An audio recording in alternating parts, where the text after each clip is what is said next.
வணக்கம். தாய் டிவியின் உலக நிலவரங்களுடன் இணைந்திருக்கின்றீர்கள். மத்திய கிழக்கில் நடைபெற்றிருக்கக்கூடிய போர் என்பது இதுவரையில் அமெரிக்க ஜனாதிபதியான டொனால்ட் ட்ரம்ப் செய்த மிக மோசமான வெளியுறவு கொள்கை என்று சொல்லப்படுகிறது. இதுதான் எதிரிகளை தடுக்கிடும் அமெரிக்காவின் திறனை கடினமாக்கி இருக்கிறது.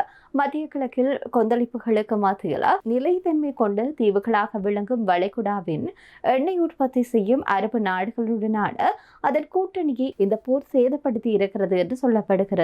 குறிப்பாக இந்த நாடுகளுடைய வணிக மாதிரிகளை மீண்டும் சீரமைக்க பல ஆண்டுகள் ஆகும் என்று சொல்லப்படுகிறது.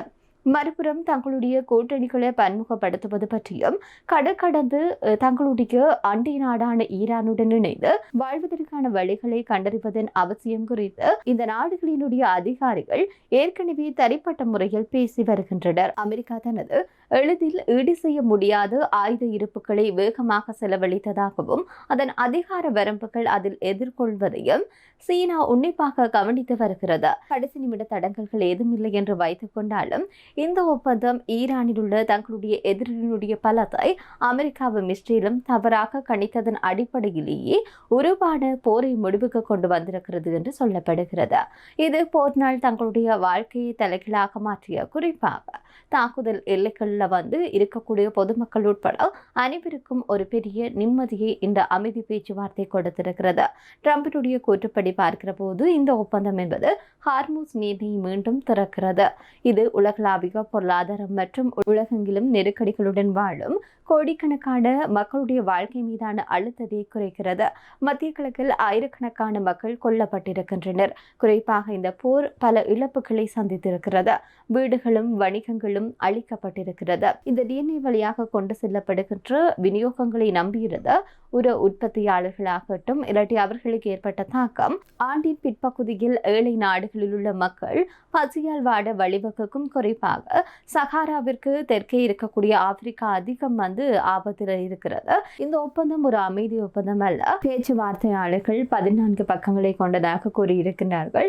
முழுமையான விடயங்கள் இன்னும் வெளிவரவில்லை. அது மட்டுமன்றி இந்த நீர்நிலையை மீண்டும் திறப்பதோடு இந்த புரிந்துணர்வு ஒப்பந்தம் போர் நிறுத்தத்தை நீடிக்கிறது என்று சொல்லியும், அதே நேரத்தில் ஈரானுடைய துறைமுகங்கள் மீதான அமெரிக்க கடற்படையினுடைய முற்றுகையையும் நீக்குகிறது. இப்படியான நிலைப்பாட்டில் பேச்சுவார்த்தை என்பது கைச்சாதிடப்பட்டிருக்கிறது. இவை பற்றி முழுமையான விடயங்கள், அதாவது என்ன விடயங்கள் சொல்லியிருக்கன்னு சொல்லி குறிப்பிட்ட சில விடயங்கள் தான் வெளிவந்திருக்கிறது. அதன் பின்னால் இருக்கக்கூடிய முழுமையான விடயங்கள் இனிவரும் காலங்களில் தான் வெளிவரும். எனவே இந்த ஒப்பந்தம், அமைதி ஒப்பந்தம் என்பது 60 நாட்களுக்காக தான் இருக்க போகிறது. அதே நேரத்தில் இந்த அமைதி ஒப்பந்தம் தொடர்பான தகவல்கள் வெளிவந்த உடனேயே வர்த்தக சந்தையில் மாற்றம் ஏற்பட்டிருப்பதை பார்க்கக்கூடியதாக இருக்கிறது. குறிப்பாக கச்சா எண்ணெயுடைய விலை என்பது குறைக்கப்பட்டிருக்கிறது. அது மட்டுமன்றி பங்குச்சந்தை என்பது மிக அளவில் உயர்ந்திருப்பதாக கூறப்படுகிறது. இதனூடாக பொருளாதார ரீதியாக இந்த வணிகத்தில் முதலீடு செய்பவர்களுக்கு மிகப்பெரிய அளவில் லாபம் ஏற்பட இருப்பதாக சொல்லப்படுகிறது. இதே நேரத்தில் 60 நாட்களுக்கு பிற்பட்ட காலப்பகுதியில் தான் உண்மையான நிலவரம் வெளிவரும் என்று சொல்லலாம். இதே நேரத்தில் அமெரிக்க அதிபர் டொனால்ட் ட்ரம்புடைய ஒரு தவறான கணிப்பு தான் இந்த போர்கள் 100 நாட்களை கடந்து இவ்வளவு தூரம் பெரும் இழப்புகளை சந்தித்திருப்பதற்கான மிக முக்கியமான காரணமாக மாறியிருக்கிறது. அதே நேரத்தில் அமெரிக்காவுடைய பலத்து என்பது சோதித்து பார்க்கக்கூடிய ஒரு தளமாகவும் இந்த போர் மாறி இருக்கிறது. குறிப்பாக சீனா அடுத்த நிலைப்பாட்டில் இருந்து வருவதற்கும் தன்னை அடுத்த ஒரு சக்திமிக்க நாடாக உருவாக்கிக் கொள்வதற்கும் இந்த போர் என்பது மிகப்பெரிய அளவில் அதற்கும் பக்கபலமாக இருந்ததுன்னு சொல்லலாம். இதே நேரத்தில் அமெரிக்கா இனி அடுத்தெடுத்து வைக்கக்கூடிய ஒவ்வொரு நொடி பொழுதும் மிக அவதானத்துடன் எடுத்து வைக்கும் என்று சொல்லி எதிர்பார்க்கலாம். என்னால் அவர்கள் எதிர்பார்த்திருக்க மாட்டார்கள் இவ்வளவு தூரம் இந்த போர் என்பது கொண்டு வந்து சேர்த்து விடும் என்று சொல்லி. இப்போது மத்திய கிழக்கில் அமைதி என்பது மீண்டும் நிலை கொண்டிருக்கிறது. இதே நேரத்தில் இந்த அமைதி தொடர்ச்சியாகவே இருக்க வேண்டும், 60 நாட்களை கழித்தும் இருக்க வேண்டும் என்பதுதான் எதிர்பார்ப்பாக இருக்கிறது. எனவே வந்திருக்கக்கூடிய இந்த ஒரு விடயம் தொடர்பாகத்தான் நாங்கள் பேசியிருக்கின்றோம். இவை மத்திய கிழக்கு தற்போது ஒரு சுமூகமான நிலைப்பாட்டில் தான் நடந்து கொண்டிருக்கிறது. ஆனால் இனி வரக்கூடிய நாட்கள் தான் இதனுடைய பின்னணி தொடர்பாக முழுமையான விவரங்கள் தெரிய வரும். எனவே பொறுத்திருந்து தான் பார்க்க வேண்டும். மற்றும் ஒரு உலக நிலவரத்துடன் சந்திப்போம். நன்றி.